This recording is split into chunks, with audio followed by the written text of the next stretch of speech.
Good morning.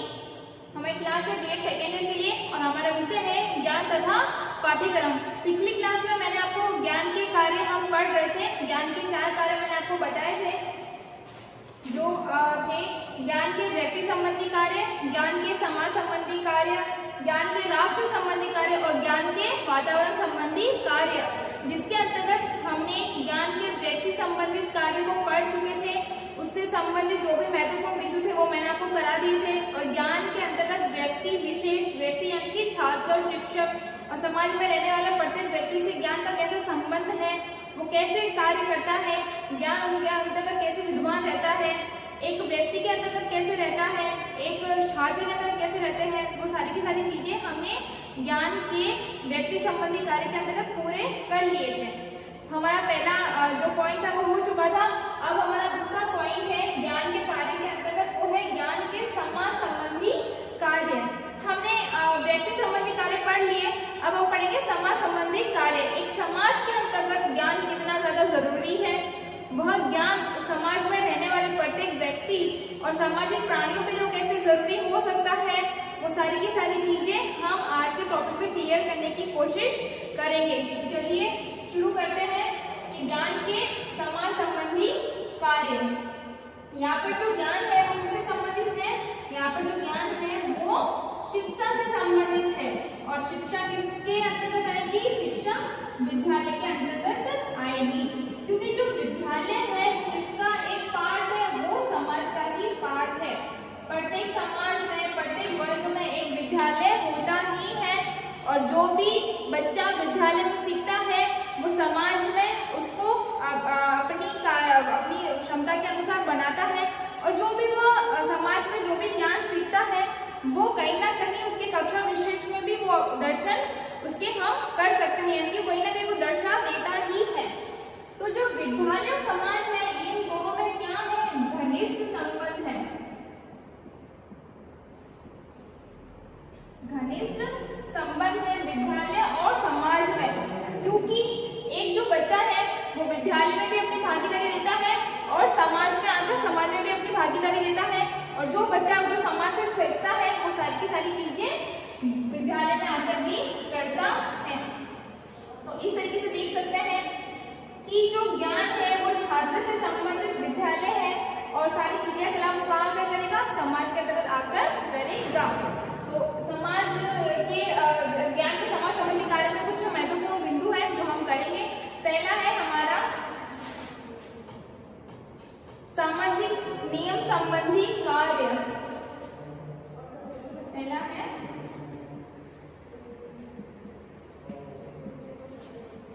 सामाजिक नियम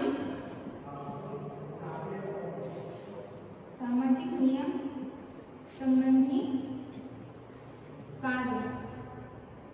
सामाजिक नियम संबंधी कार्य इसका मतलब क्या है कि समाज में योग्य एवं अनुभवी व्यक्तियों द्वारा नियम बनाए जाते हैं। समाज में क्या होता है? हम ही अपने प्रतिनिधि चुनते हैं जिसको हम एक ऊंचे दर्जे पर रखते हैं, जिसके अंतर्गत समाज के सारे फैसले वो व्यक्ति विशेष लेता है। समाज से संबंधित सारे के सारे नियमों का पालन कौन करता है? वो व्यक्ति विशेष करता है। वो व्यक्ति विशेष क्यों करता है? क्योंकि उसको ज्ञान का अनुभव है, उसको ज्ञान से संबंधित सारी की सारी जानकारियां हैं। अब ज्ञान से संबंधित कौन सी जानकारियां? कि समाज के किस वर्ग का या फिर समाज के प्रत्येक वर्ग का विकास कैसे करना है, समाज का विकास कैसे करना है, समाज को क्रियाशील विकासशील कैसे बनाना है, वो सारी की सारी जानकारियां किसको है? उस व्यक्ति विशेष को है, जिसके पास में पावर है नियम बनाने की। अब हर कोई तो ऐरा गैरा तो नियम नहीं बना सकता। नियम तो वो ही बनाएगा ना जिसको उस विषय वस्तु से संबंधित जानकारी होती है। अब हिस्ट्री जिसके मन में हिस्ट्री है, अब वो आपको साइंस कैसे पढ़ा सकता है? साइंस नहीं पढ़ा सकता। बस वही बात है कि अपने विषय का ज्ञाता ही उस विषय वस्तु से संबंधित जानकारी देता है। सेम चीज यहाँ पर भी आ रही है कि समाज के नियम और कानून कौन बनाएगा? जिसको उस नियम और कानून या फिर उस विषय वस्तु के प्रति जानकारी है। और ये किससे संभव है? ज्ञान से ही संभव है। सीधी सी बात है, उसको ज्ञान होगा तो ही वह आगे कार्य करेगा, करेगा। तो देख लिया आपने कि जो समाज के जो नियम कानून है वो किससे संबंधित है, वो केवल ज्ञान से संबंधित है और उस ज्ञान के अंतर्गत उस व्यक्ति से संबंधित है जो कि समाज में क्रियाकलाप करेगा। दूसरा पॉइंट है हमारा प्राचीन साहित्य संबंधी कार्य। प्राचीन साहित्य संबंधी कार्य। प्राचीन साहित्य संबंधी कार्य, जो ज्ञान है वो प्राचीन साहित्य के अंतर्गत कैसे कार्य कर सकता है, ये हम इस पॉइंट में देखेंगे।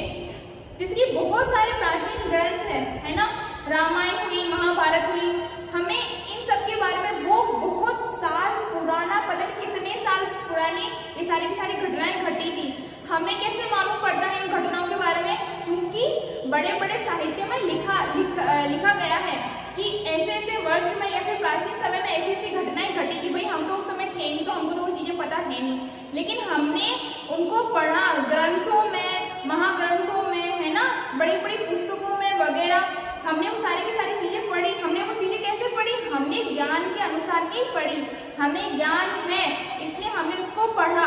और जो पुरानी जो बहुत ही महत्वपूर्ण जो ग्रंथ है, जो शायद काफी हद तक अभी लुप्त हो चुके हैं, अब उनके बारे में हमें कैसे जानकारी है, क्योंकि उनके बारे में हमें ऐसी जानकारी है कि किसी भी व्यक्ति विशेष को उससे संबंधित ज्ञान है, तो उसने वो विषय वस्तु लुप्त ना हो इसलिए उसने दूसरे अन्य ग्रंथों में उसको संजोए रखा, लिखा, हस्तलिपि की।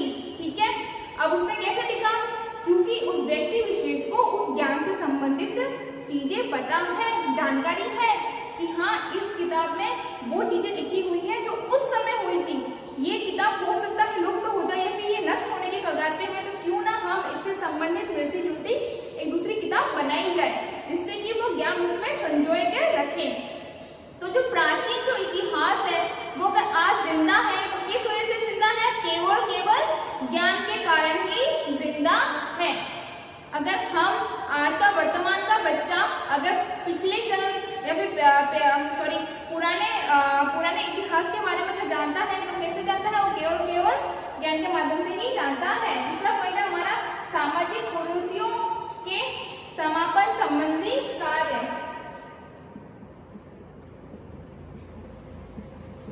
सामाजिक कुरीतियों के समापन संबंधी कार्य।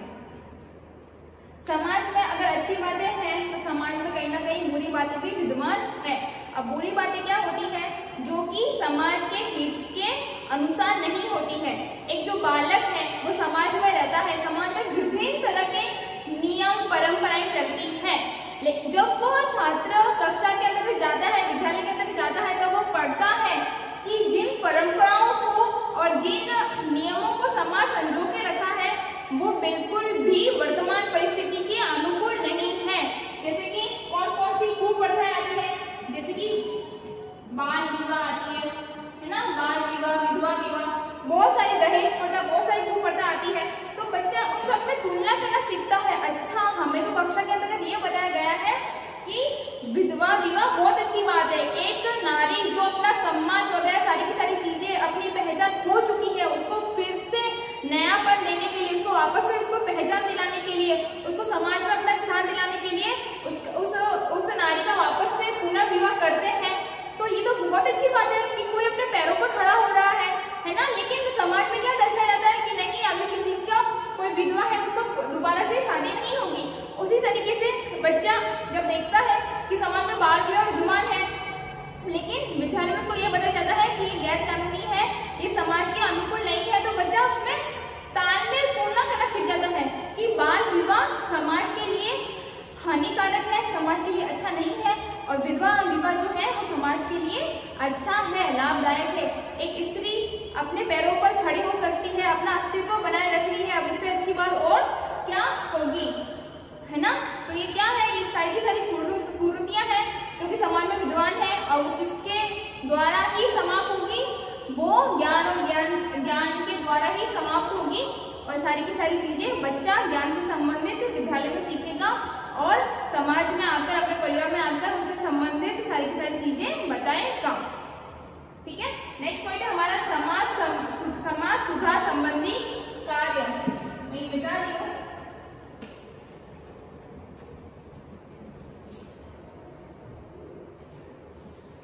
होता है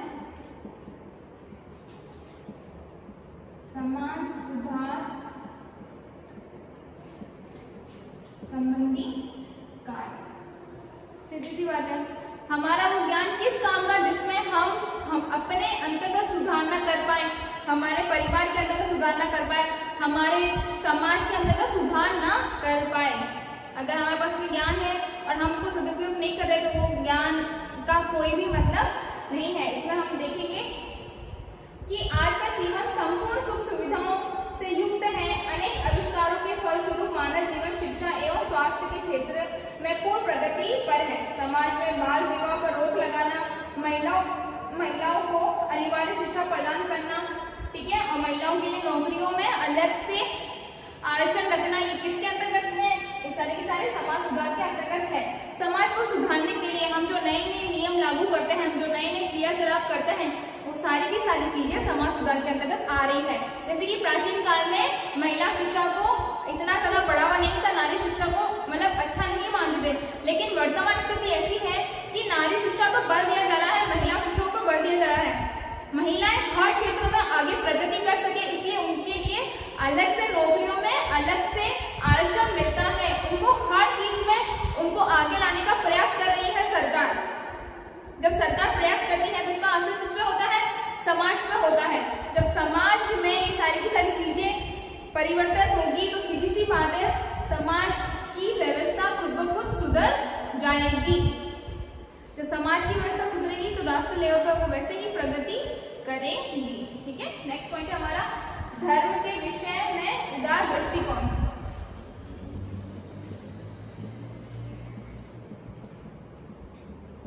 धर्म के विषय में उदार दृष्टिकोण। अब धर्म के विषय में उदार दृष्टिकोण, धर्म के विषय में ज्ञान कैसे महत्व रख सकता है? धर्म के विषय में ज्ञान ऐसे महत्व रख सकता है क्योंकि विद्यालय के अंतर्गत कोई किसी भी धर्म की पर्टिकुलर शिक्षा नहीं दी जाती। जब एक छात्र चाहे वो किसी भी धर्म का हो, जब वह विद्यालय के अंतर्गत जाता है तो उसको सारी धर्मों से उसको परे रखा जाता है। उसको किसी भी धर्म विशेष की शिक्षा नहीं दी जाती। उसको किसकी शिक्षा दी जाती है? उसको केवल नैतिक शिक्षा से संबंधित शिक्षा दी जाती है, जिससे कि उसमें बताया जाता है कि हम भारत में रहने वाले लोग विभिन्न धर्मों से संबंधित हैं। भारत में अनेक धर्म के लोग रहते हैं, लेकिन उन सबसे ऊपर उनका क्या धर्म है? मानव धर्म है, नैतिक शिक्षा है। अगर कोई बच्चा, किसी भी बच्चे को किसी भी विद्यालय विशेष में पर्टिकुलर किसी भी धर्म की शिक्षा नहीं दी जाती। हमारा सिर्फ एक ही धर्म है, वो है मानवता और नैतिकता का। जब हम हमारी मानवता और नैतिकता के धर्म को सही से निभा पाएंगे तभी हम एक अच्छे नागरिक बन सकेंगे। और ये केवल किसके माध्यम से होगा? केवल ज्ञान के माध्यम से ही होगा। लास्ट है हमारा सामाजिक व्यवस्था संबंधी कार्य।